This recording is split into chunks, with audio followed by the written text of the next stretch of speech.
Hi, this is another in a series of prayer videos about my own unique take on prayer, meditation, and contemplation.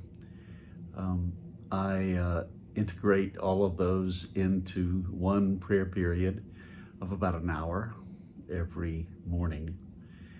And this focus is about our true self and contemplation. I'm indebted to Thomas Merton. I often call Thomas Merton my spiritual father. He died in 1968 of an electric fan accident. He was in Bangkok, Thailand. And not long after he died, I was introduced to him in a really wonderful and mystic way, and have tried to read most of what he wrote and find myself reading him every week. But one of his great gifts was to unpack that in us there is a true self and a false self. Our false self could be considered our egocentric self, our small self, our small picture self, our it's all about me self. And also that part of us that wants to diagnose absolutely everything with categories and that uses human standards to judge people.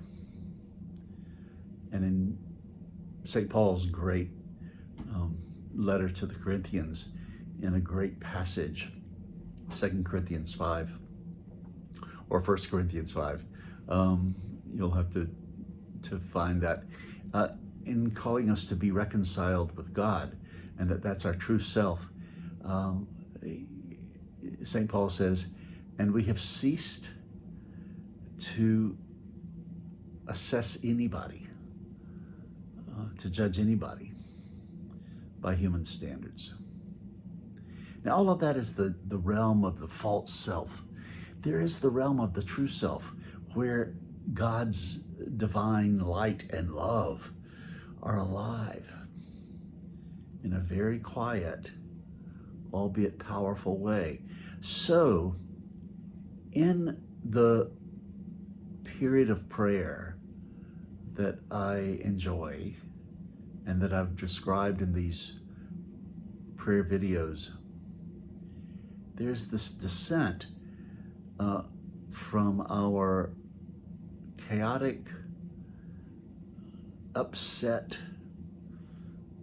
easily offended, hurt, judging self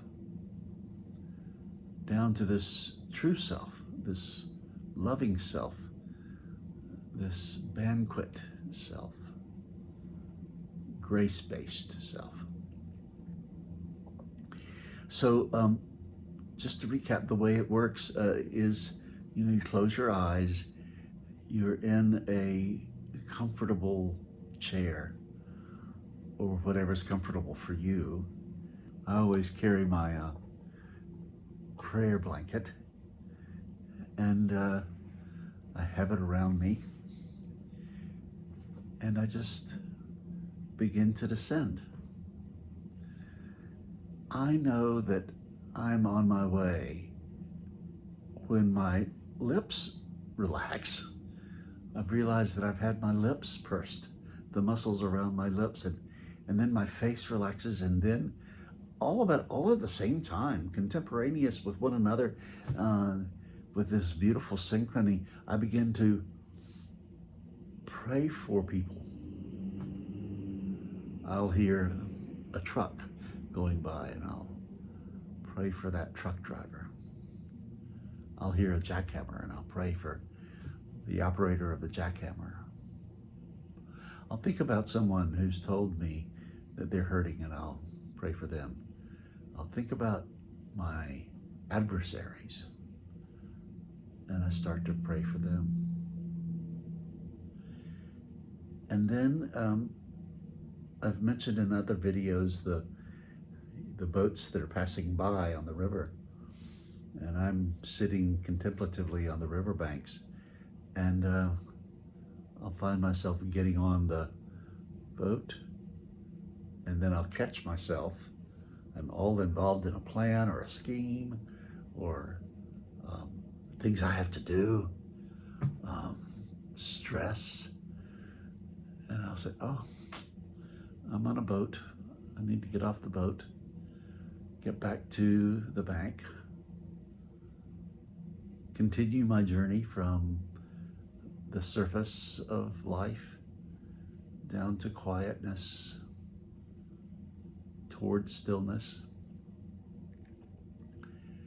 The more and the more and the more I ever so gently abandon thoughts and plans,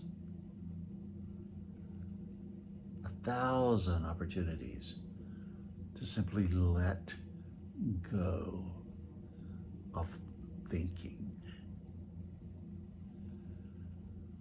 Eventually, I come to the sweetest, non-conceptual stillness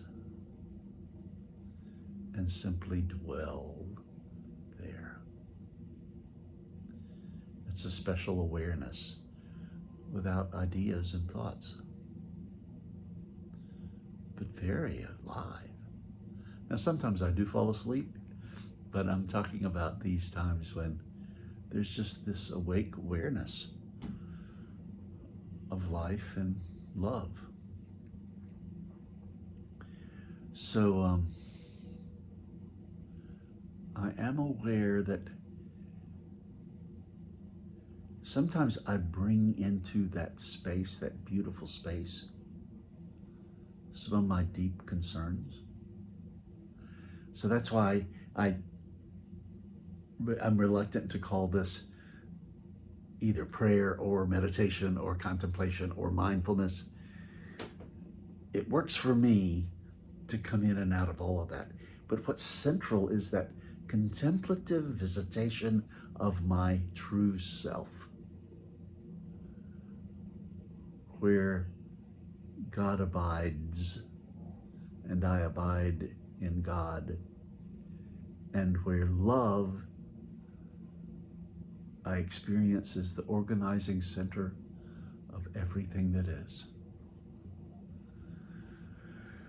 including my organizing center. So let us close this prayer video with a few deep breaths. Invoke your own sacred word if you'd like, and simply reside in gratitude for the reality of our true self, of the Christ within us, of love within us.